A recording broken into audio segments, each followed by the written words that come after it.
Uma tela de computador que se apaga de repente no meio da madrugada, levando consigo meses de trabalho acumulado, ou uma carta de demissão sobre a mesa de madeira clara. A reação física imediata é uma descarga de adrenalina que acelera os batimentos cardíacos e aperta o peito. Poucos segundos separam o desespero completo da decisão fria de como agir em seguida. Diante da ruína repentina de um esforço de anos, o impulso humano é procurar culpados, gritar ou se entregar à paralisia.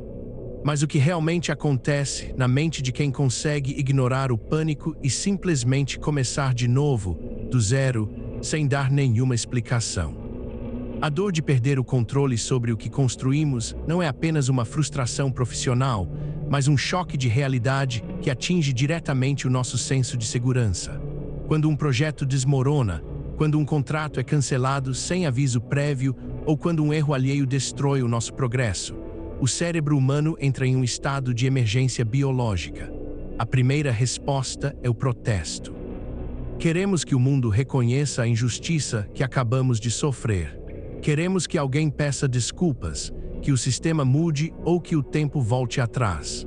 Essa necessidade de reparação imediata é a armadilha mais sutil que a mente cria, pois ela consome a pouca energia que resta para a reconstrução. O verdadeiro autodomínio não se manifesta quando tudo corre conforme o planejado, mas no exato instante em que o plano falha de forma catastrófica. É o momento em que a pessoa se levanta da cadeira, caminha até o banheiro, joga água fria no rosto e olha para o espelho em absoluto silêncio. Não há espaço para o drama, para lamentações ou para discursos de autoajuda. O que existe é apenas a realidade crua de uma folha em branco, de uma mesa vazia e de um relógio que continua correndo, indiferente ao sofrimento humano. Para entender como a mente pode ignorar o impulso da ruína e escolher a ação disciplinada, precisamos analisar o mecanismo por trás do apego ao esforço passado. Quando dedicamos tempo a algo, nosso cérebro cria uma identidade ligada àquele resultado. Se o resultado desaparece, sentimos como se uma parte de nós tivesse sido apagada. É essa ilusão que gera o desespero. O indivíduo sem treinamento mental passa dias ou semanas revivendo o momento da perda, explicando para quem quiser ouvir o quanto aquilo foi injusto e como as coisas deveriam ter sido diferentes. Ele gasta sua força cognitiva tentando consertar o passado na imaginação, enquanto o presente continua acumulando poeira e novas perdas. A virada de chave de quem domina a própria mente começa com a aceitação radical do fato consumado. O arquivo foi apagado, o cargo foi perdido, a parceria acabou, o fato é imutável. No segundo seguinte à catástrofe, a única pergunta que possui valor prático é o que precisa ser feito agora, com as ferramentas que restaram. Essa transição da dor para a execução mecânica exige o isolamento completo do ego.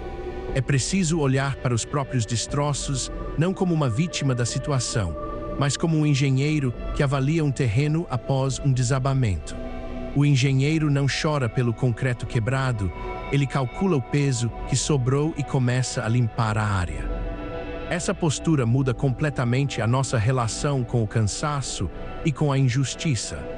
Quando paramos de exigir que as circunstâncias externas sejam justas, eliminamos o peso invisível da indignação. A indignação é um luxo cognitivo que drena a atenção. O profissional que trabalha à noite sob a luz fraca de uma luminária, sabendo que terá que refazer todo o trabalho que outro destruiu, não pode se dar ao luxo de sentir raiva.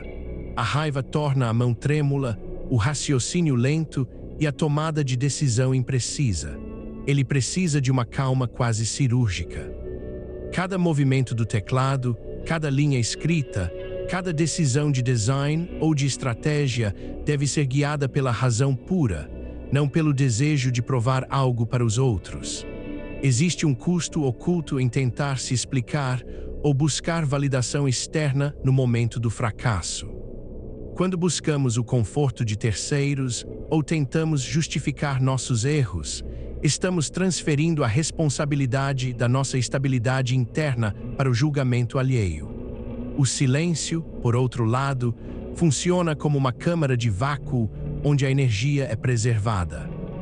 Ao escolher não falar sobre a perda, não reclamar da injustiça e não detalhar a dificuldade do recomeço, você força sua mente a canalizar toda a pressão interna para a execução física.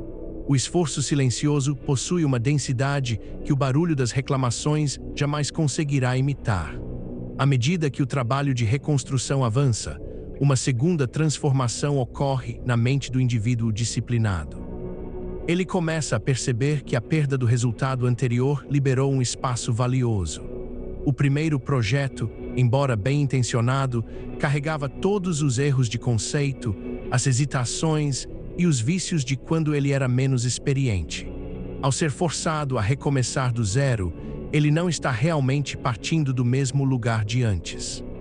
Ele carrega consigo a habilidade refinada pelo erro, a velocidade adquirida pela repetição e, acima de tudo, a imunidade ao medo da perda. Quem já viu seu pior cenário se concretizar e continuou trabalhando perde o medo do fracasso. A partir desse ponto, ele se torna um competidor extremamente difícil de ser superado. A disciplina mecânica é o oposto da motivação temporária. A motivação depende de como você se sente ao acordar, do clima lá fora, das mensagens que recebe no celular ou do reconhecimento dos seus superiores. A disciplina mecânica funciona como o motor de um navio que corta a água escura da noite, independentemente da tempestade na superfície. Ela se apoia em rotinas simples e inegociáveis, sentar na cadeira no horário combinado, abrir o documento de trabalho, focar em uma única tarefa por vez e ignorar as notificações que tentam roubar a atenção. É a beleza do processo repetitivo, onde o progresso é medido por milímetros diários, invisíveis para quem olha de fora, mas sólidos para quem os constrói. Esse processo de isolamento e foco absoluto cria uma barreira psicológica contra as distrações modernas. Enquanto a maioria das pessoas consome sua energia reagindo a estímulos rápidos, respondendo a provocações em redes sociais ou sofrendo por cenários hipotéticos, o indivíduo que pratica o autodomínio foca apenas no que está sob seu controle direto. Ele não controla a economia, as decisões da diretoria, o humor do cliente ou o mau funcionamento do sistema. Ele controla apenas a direção da sua atenção, a qualidade do seu esforço e a postura física com que enfrenta a adversidade. Essa redução drástica do escopo de preocupação traz uma clareza mental que se assemelha a um superpoder em tempos de caos generalizado. A decisão de continuar, mesmo quando o corpo implora por descanso e a mente sugere que o esforço é inútil, é o ponto onde o caráter é de fato forjado. Não se trata de uma busca por sofrimento desnecessário, mas de um teste de soberania pessoal. Quem obedece a todo sinal de cansaço ou a todo impulso de desistência torna-se escravo do próprio conforto biológico. O indivíduo soberano sabe que o cansaço é frequentemente uma ilusão criada pelo cérebro para economizar energia. Ao cruzar essa barreira inicial de desconforto através do esforço focado, a mente entra em um estado de fluxo, onde a tarefa se torna mais leve e o ruído externo simplesmente desaparece. No final, o que define a força de uma pessoa não é a quantidade de vezes que ela venceu, mas a velocidade com que ela reorganiza sua mente após uma derrota total. A capacidade de olhar para os pedaços de um plano destruído, aceitar a nova realidade sem piscar e dar o primeiro passo prático na direção da reconstrução é a assinatura de uma mente verdadeiramente livre. O mundo físico continuará apresentando imprevistos, perdas e injustiças cotidianas. O caos externo é uma constante inevitável. No entanto, o controle sobre a própria reação, a escolha de manter a postura ereta diante da ruína e a determinação de continuar executando o dever diário em silêncio são decisões que pertencem exclusivamente a você. Quando a noite termina e os primeiros raios de sol começam a iluminar a mesa de trabalho, o cenário que antes parecia de destruição agora revela algo diferente. O projeto refeito, a nova estratégia traçada ou o simples hábito de não ter se entregado ao desespero mostram que a verdadeira riqueza nunca esteve no resultado que foi perdido, mas na capacidade inabalável de produzir. A mesa de trabalho, a xícara de café agora vazia e as mãos que continuam escrevendo são o testemunho físico de que, enquanto houver clareza mental e controle sobre as próprias ações, nenhum colapso externo terá o poder de decretar o seu fim.